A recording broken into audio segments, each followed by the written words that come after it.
Hey everybody, Ashley Conrad here today with Muddy River News. We are at the Humane Society with Pilar Brumbaugh. Hey, welcome. Thank you. So, welcome back. Yeah, really. right. I love this place. I love hate it because every time I come here, I want to take all the animals home, and then my husband and I have to have the conversations. But anyway, so we're here today on location to introduce our new segment, which is the Pet of the Week. And so excited. Right? Yes. So our hope is, of course, to help get some of these pets adopted and with their forever home, and of course make more room for new animals who need your services, right? Absolutely, yes. So tell me a little bit about the Quincy Humane Society and kind of how things operate. I know we were talking about how many pets you have, but let's talk about that and how many, comfortably you can take in and in what situations. Yeah, sure. So Quincy Humane Society, just a fun little fact, has been around since 1880. Wow. We haven't been here. We've been here since 2008.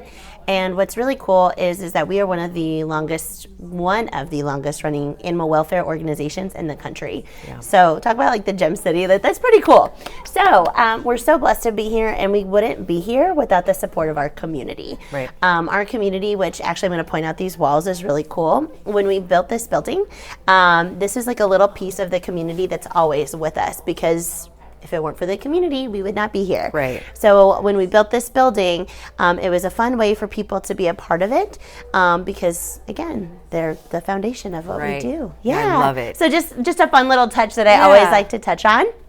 But Quincy Humane Society, we're an animal shelter.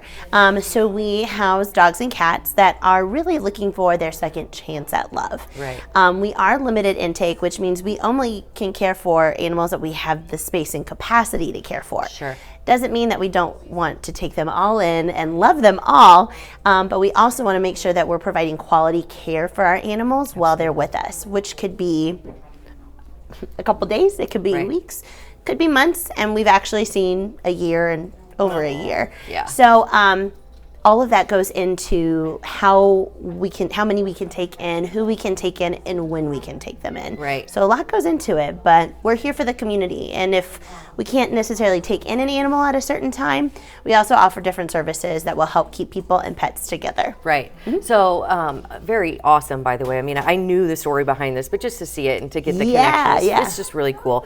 So you are a no-kill shelter, is that correct?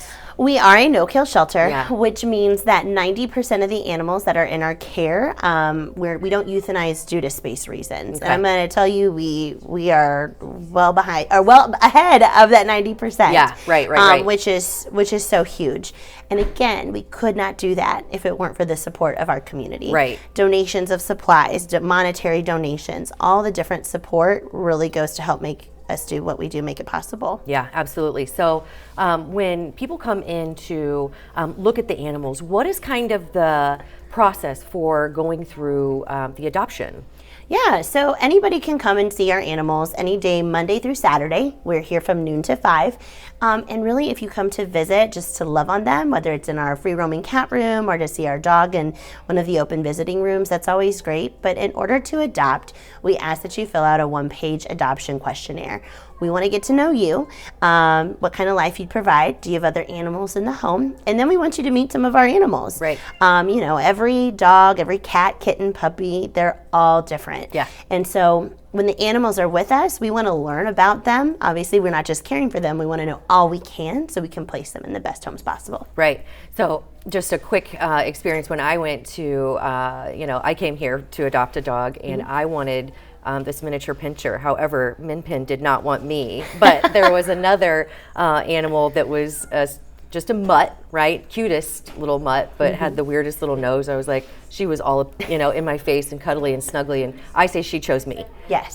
So it is interesting that every animal seems to have its own personality, and I love the fact that you take the time to make sure that you're matching the right animal with the right forever home, right? Yes. And then taking into account, of course, kids and finances, because pets are not cheap. Yes. And they are a commitment, right? A lifelong commitment for the life of that animal. So we were talking earlier about the capacity for animals, and you mentioned something, you want to make sure you have room for any animals that may get returned, Yes. which no one wants that to happen, but Right. sometimes they realize that maybe it's not the right fit. Yep. What other reasons, or is it a normal thing that happens, or is it just kind of like you never know?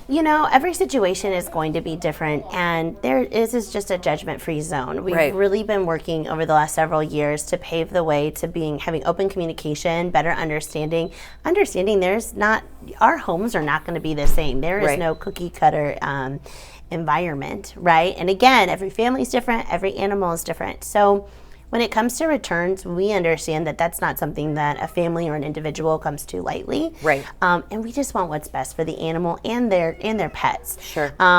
Just to mention, we offer the low-cost services for vaccinations and spay neuter, microchips. We offer those things in our pet pantry that we're starting up, Right. to keep pets and people together. But we also realize that sometimes it's just not possible Sure. for whatever reason.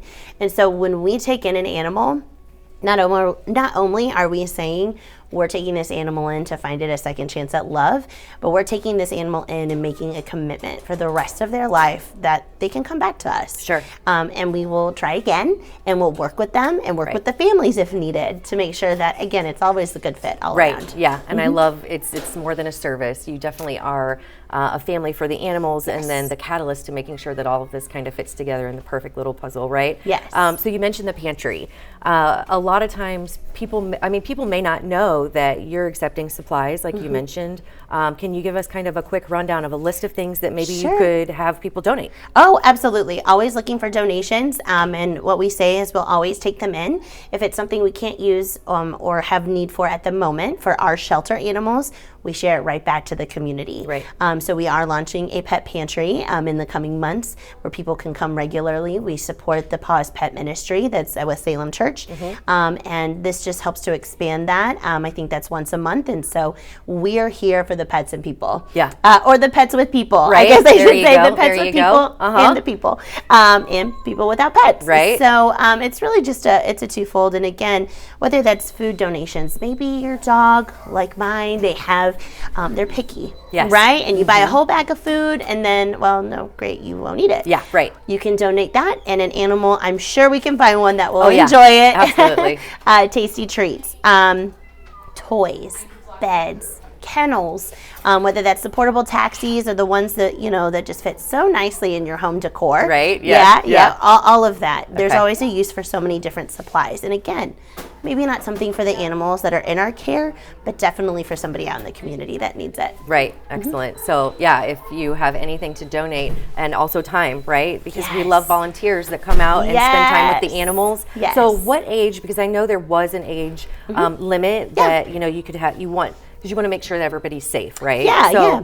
So it's different opportunities. So we're being a little bit more flex. It used to say at least 10, but real honestly, anytime we can get a member in our community, no matter the age, right? Because they're our future. Yeah. So if they can come, and even if it's to love on cats, that's more attention than those cats got from us. Right. Previously, day before, day after. So come one, come all. We want a safe but fun experience. Yeah, absolutely. So any supplies, your time, come on out to the Quincy Humane Society. Not only are they worthy, but the pets, of course. And speaking of pets, so our first pet of the week, I'm not going to spoil it, but it's an adorable little thing.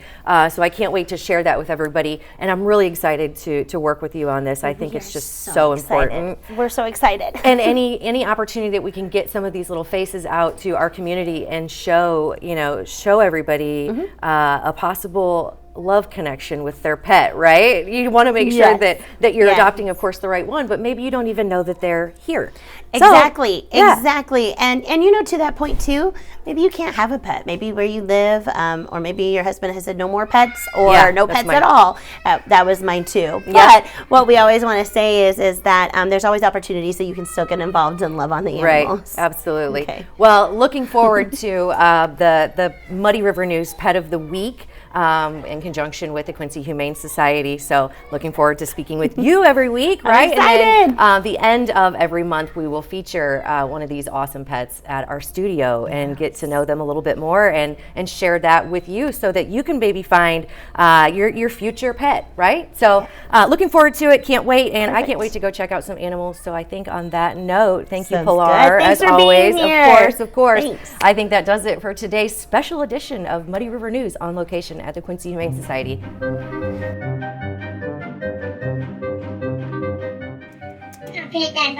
It's like